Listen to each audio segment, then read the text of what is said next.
What's up, everyone? Welcome back to another review, and this time we're taking a look at Harry Potter and the Goblet of Fire. The film is adapted from the 2000 J.K. Rowling novel. The film is directed by Mike Nowell and penned by Steve Kloves, who up to this point has adapted pretty much the first four novels of the Harry Potter franchise.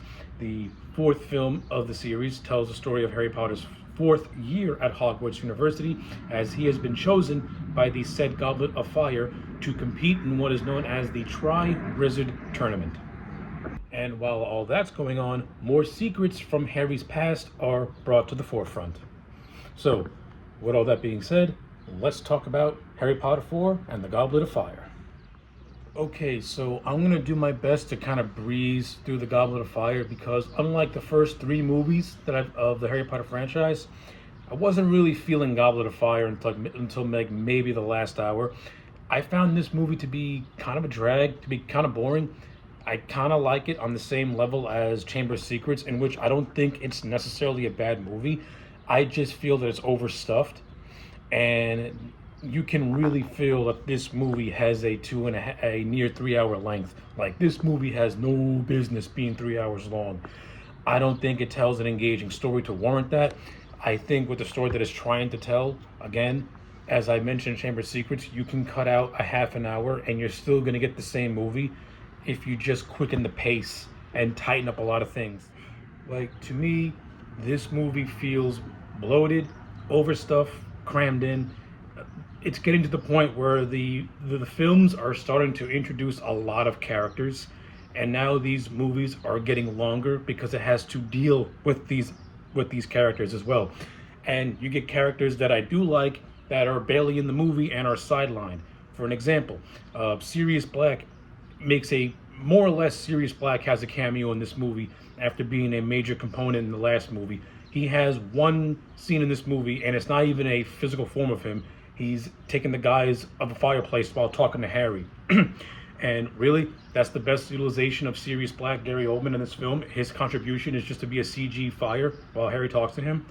Didn't like it. And like, on top of that, you have Ron and Hermione. I cannot tell you one thing that Ron and Hermione do in this movie. I don't remember what Ron and Hermione do in this movie because to me, they feel like afterthoughts in this movie. It's almost as if they weren't Harry's friends, then they would serve no purpose in this film at all. I mean, yeah, Ron and Harry have maybe a couple of good scenes together along with Hermione, but in the long run, I can't tell you what their contributions were to this plot because it really just centers more on Harry. Now, I get it. Harry Potter is the protagonist, so obviously he's going to be the central figure of the story. But at the same time, you have Ron and Hermione, who to me are important to Harry's story and are one of his core components that he needs to be a really good character. Again, you get some good scenes with the three of them. I'm not going to say we don't get them. We do get them. I just can't tell you what they really do overall because Ron and Hermione don't play a role in the climax. I can tell you that much. Another character that I think is kind of wasted is Hagrid. Hagrid does nothing in this movie. He meets a woman who dwarfs him, which is kind of jarring to see because up to this point, Hagrid's always been portrayed as a giant, and now someone's towering over him. It just looks weird. I guess this is the movie trying to give Hagrid a love interest or a love story, but that's about it. Take that away, Hagrid really has no place in this movie. Draco Malfoy, once again played by Tom Felton. He has his obligatory "let me piss off Harry this semester to get put in my place" moment, and he has a couple of those. That's basically it. Draco Malfoy does absolutely nothing in this movie except act like an archetypal villain. Bully, I should say. It's getting to the point where if Malfoy's dad was not part of Voldemort's Death Eaters, his son would serve no purpose to the story. He just comes across like a generic bully, and there's nothing there. There's no depth.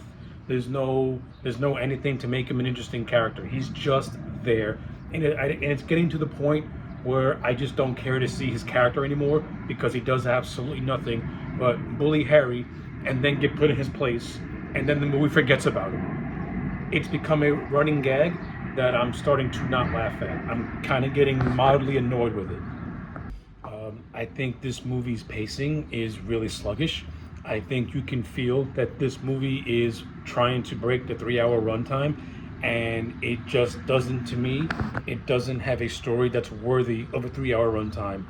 Like, this movie runs about roughly 2 hours and 26 minutes. You can cut 20 of those minutes, and I don't think you would lose anything. If anything, you can tighten up a lot of scenes, merge some characters together that are really inconsequential, and you would have a much more brisker pace and tighter film. Because I overall do think that the story of Goblet of Fire is not bad. Like, I don't think it's bad at all. Because I think my biggest complaint about this movie's story is that I think the overarching story is more interesting, and I think that the little side plots are where I just lose interest for the most part. I like the idea of the Triforce tournament, and I like how this Triforce tournament ties into Harry's past. That's an interesting concept. I like that idea. But the little side stories that take place in the background, I don't care for it. I don't care about Harry and Ron and Hermione going to a school dance trying to find dates. I understand they're in their teenage years, so it's supposed to feel like high school. I don't care. Like, I'm not joking. I don't care. I don't find it interesting. I find these scenes to be downright just boring to sit through. There's nothing egregiously bad with them. I don't have an overtly hatred. I'm not saying it ruins the movie. I'm just not engaged with it. I'm not engaged with the teen drama stuff. It doesn't really appeal to me. Like, the stuff, like when this movie is focusing on the main plot and digging more into Harry's past, that's where I feel this movie really gets a chance to flex its muscles. And this is where I think that Mark Newell continues to go down that darker path that was established in Harry Potter 3, because we're finding out some new things about Harry's past, especially the night where Voldemort tried to kill him, where we find out that there was another person in the room that night. And basically this entire movie is Harry trying to figure out and find out the identity of this mystery person. And it's revealed to be the son of somebody who was on the Ministry of Wizards who was there that night. And this son is played by David Tennant, who many would know from Doctor Who. I know him from the first 2 seasons of Jessica Jones. But yeah, David Tennant really comes across more as a cameo, but it's an entertaining cameo, and I like it. And I do like the ending. Which I'll touch on a little later, where he kind of tries to pull the wool over Harry's eyes by disguising himself as another teacher. I'll expand upon that moment a little bit later. But I do like aspects of the David Tennant character in this film, and him being a Death Eater and follower of Voldemort. I think that stuff is cool. I like it. That explores more of the darker side of the Harry Potter franchise. I like the inclusion of Professor Moody, played by Brendan Gleeson, who is the... Professor Moody is the 4th teacher to come to Hogwarts to teach the defense of the dark arts. The 4th replacement. As I said previously, this one class has had more replacements than any other class in this entire university. But I like the character of Moody because Brendan Gleeson just gives him a lot of charisma. He gives him just a lot of personality. And I like how he plays him as like a pirate almost. Like, he has like this robotic eye. Like, he just has a cool look to him. Like, Moody is one of my favorite new characters that was introduced in this film. Like, I like it a lot. And as I mentioned earlier with the David Tennant character, the David Tennant character at the end does take the guise of Moody's character as a way to subdue Harry without Harry noticing. Good stuff. That stuff I liked. That stuff I thought was good.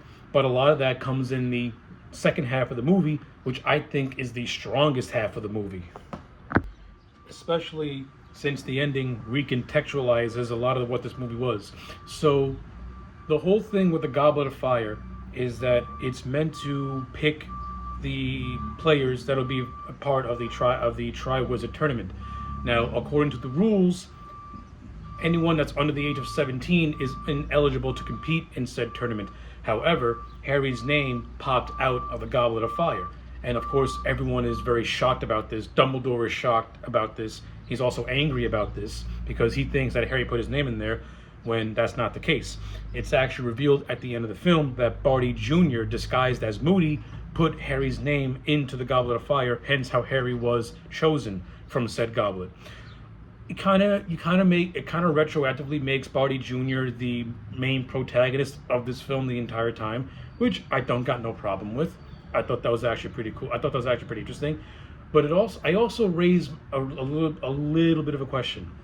How long has Barty Jr. been impersonating Moody? And if he's been impersonating Moody the whole time, because at the end of the film, we find out that Moody has been held captive inside of a trunk. If Moody, if Barty Jr. was impersonating Moody from the second we saw him, then how is it that nobody noticed it, or was it something that just happened for the climax? It kind of raises the question, and I'm kind of getting a little bit of a plot hole vibe how nobody noticed it, because when you get to the end and it's revealed that Barty Jr. was Moody the entire time, Dumbledore, Minerva, and Snape are quick to Harry's rescue. How long did they know about this? Or did they just find out along with Harry that Moody was being captive the whole time? Kind of raises the question. It kind of acts like a plot hole to me. But aside from that, I do like the whole idea of the Goblet of Fire, and I like the whole idea of Barty Jr. corrupting said goblet by twisting it to his advantage as a way to isolate Harry. I thought that was a nice little neat idea. I do like the scenes. I do like the scenes going back to Harry as a baby, and I like seeing it through a much more darker lens, as it plays a big part of the mystery of this film. That was pretty cool.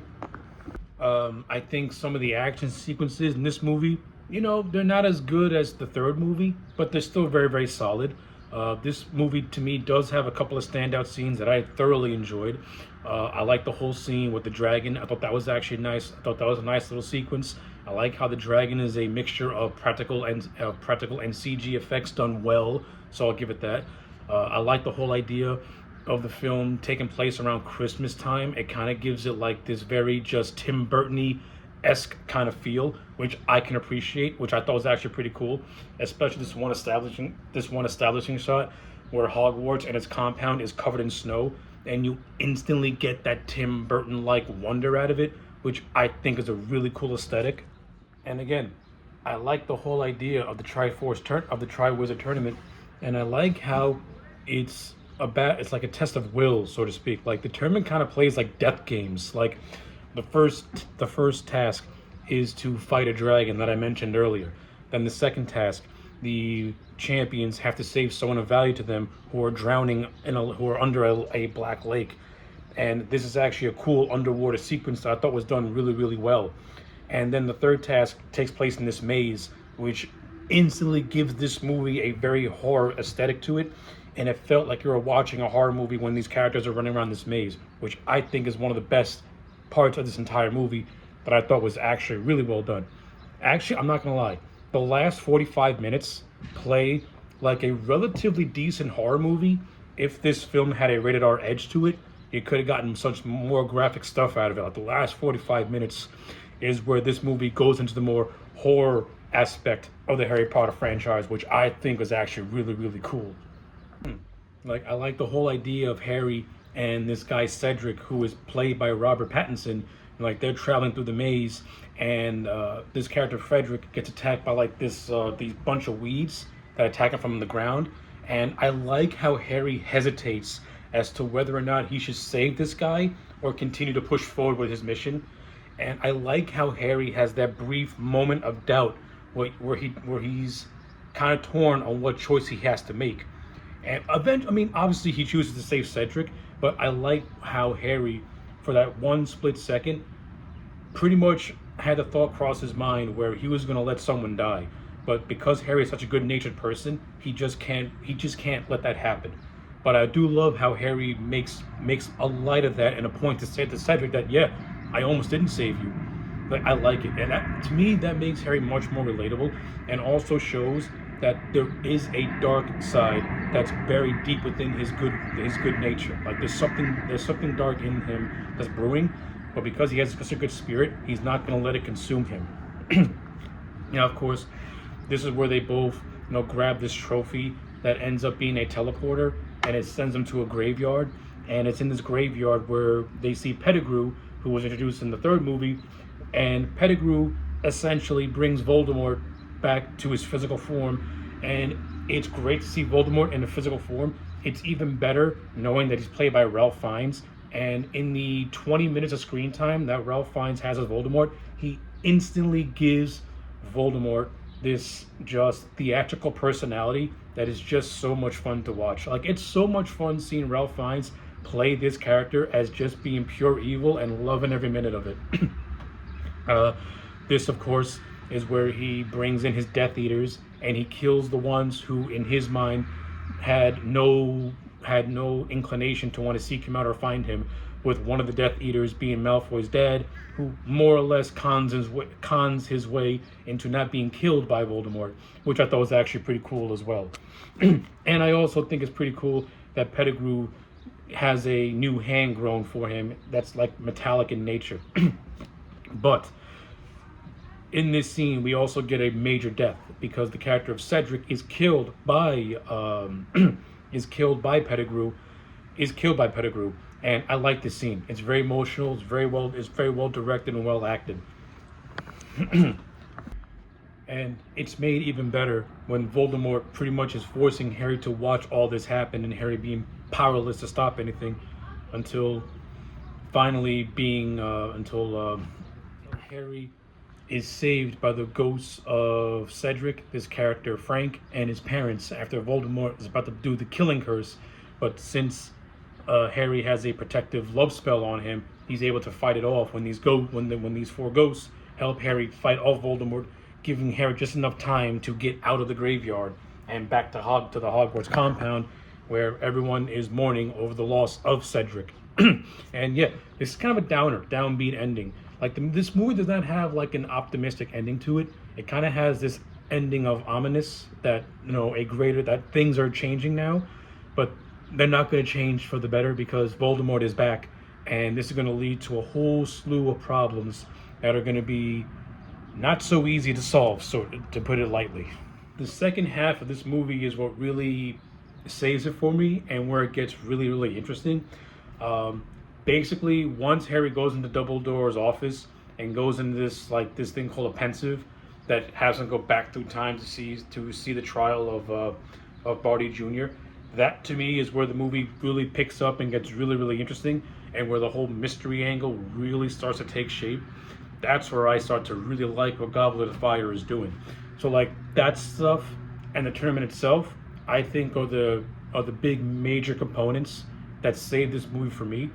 It's just the maybe overabundance of characters that I just didn't really latch onto, especially some of the new ones that I didn't really care for. Like there's this one character who I think his name is Klum, who's a Bulgarian. I didn't really care for his character. His whole thing is that he ends up being Hermione's date for a ball, and he's one of the rival schools that's in the tournament. That's basically it.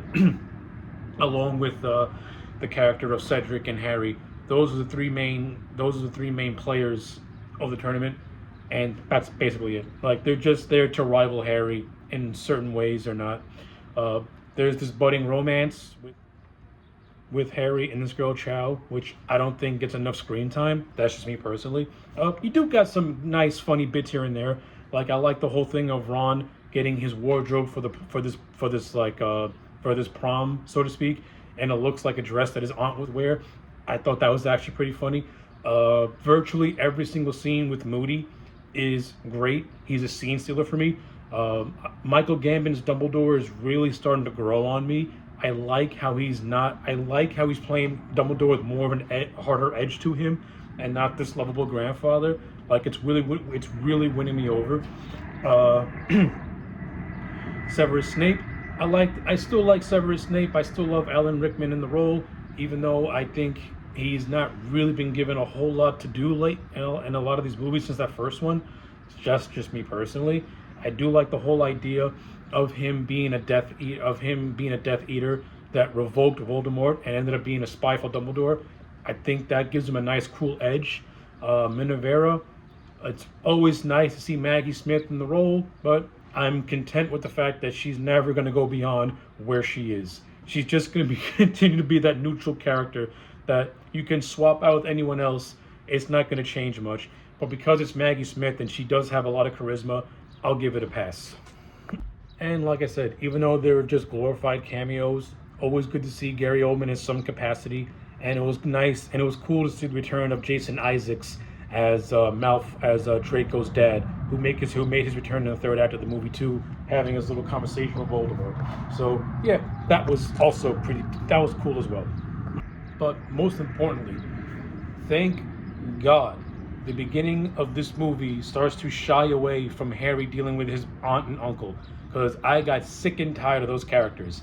Actually, to be honest, to me, the opening of Goblet of Fire, out of all the openings I've seen so far, is probably the best. Harry and his friends are going to the Quidditch World Cup, and it's quickly attacked by a group of Death Eaters that start to attack everyone. This was a great opening. It really set the tone it really set a good, somber, dark tone for this movie, and I think it captured everything perfectly. Like this movie is the first to have a maturity to it, where a lot of the comedy is not really forced. It feels well integrated, but it doesn't take away from the more mature themes that it's dealing with. So in that aspect, I think Goblet of Fire has that over Prisoner of Azkaban, which was, to me, Azkaban was that weird transition from the whimsy to a darker tone. But to me, Goblet of Fire is where Steve Kloves managed to blend the lighthearted moments that the film does give you, along with the much more mature, darker themes that is toying with, where one doesn't outweigh the other. It's a nice mesh. So, with all that being said, I think maybe I was a little too harsh on this movie during the introduction of the review, because the more I started to talk about it, the more I break it down. I still stand by my critiques of it, but at the same time, the movie does have a lot of good that I think outweigh those negatives, and I think it does it in a very satisfying way. I overall think that Goblet of Fire tells a much more mature story, though I don't think it's as entertaining as Prisoner of Azkaban, but I do appreciate the more darker elements that it brings to the table that were set up in the Prisoner of Azkaban. And finally seeing Lord Voldemort fully formed is a major, major highlight for me. So, yeah, with all that being said, I may have missed a lot more details when talking about this movie. I really tried to hit the major points and the things that really resonate with me and what I would have changed or did differently. But as an overall package, I'm going to give Goblet of Fire a solid 7 out of 10. I think Prisoner of Azkaban is a better movie. However, I do think this movie does outweigh The Chamber of Secrets tenfold. I think this movie is 10 times better than Chamber of Secrets, though I don't think it's as tight as Prisoner of Azkaban, because I do think this movie's first half is okay, but the second half is 10 times better. So yeah, a 7 out of 10 for Harry Potter and the Goblet of Fire. So yeah, those are my thoughts. Let me know yours in the comment sections down below. Like the video and subscribe, and I will check you back next time for more.